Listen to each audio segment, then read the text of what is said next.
All right, I'm going to go through some basic Macintosh features. I've just plugged in the SD card on your laptop. It's on the right hand side. You will put the SD card in face up, which has got the label facing up. You can see it just popped in right here. If I double click it, you'll see a file that says DCIM. Double click that and you can see the images are in this one here. Each of these folders are created for each 100 photos. Double click it and you can see here are the photos. If I want to drag and drop something, I can do that. When I'm done with my folder, I'll just click the X button and I'm going to drag this out, and where the trash was it had just become an eject button. I'll click it and eject the file and then take the card out. I have my files here. If I right click or go File, New Folder, I can also hit the Option click on the laptop and I'll get this pop-up. So New Folder, here we go. To name it, I'm just going to click on the blue area right there.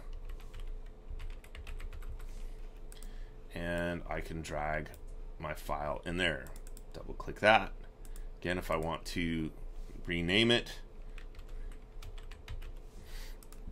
I can just go in through there. So if you go onto your computer and you see under the period number that there's a bunch of files on the desktop, please make a new folder, File, New Folder, and make a desktop cleanup. You should have fairly clean desktops. Anything that's on the desktop that is not in a folder is pretty much fair game and can be deleted at any time. So make sure everything that you put in there has some sort of folder that you know where things are. The reason I set them up the way I did is so that you can somewhat personalize them and use them as if they were your laptop. They're not networked to each other.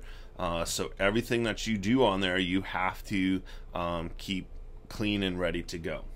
Now, as we go through here, one of the things I want you to start doing is making sure that your images are backed up to your Google Drive.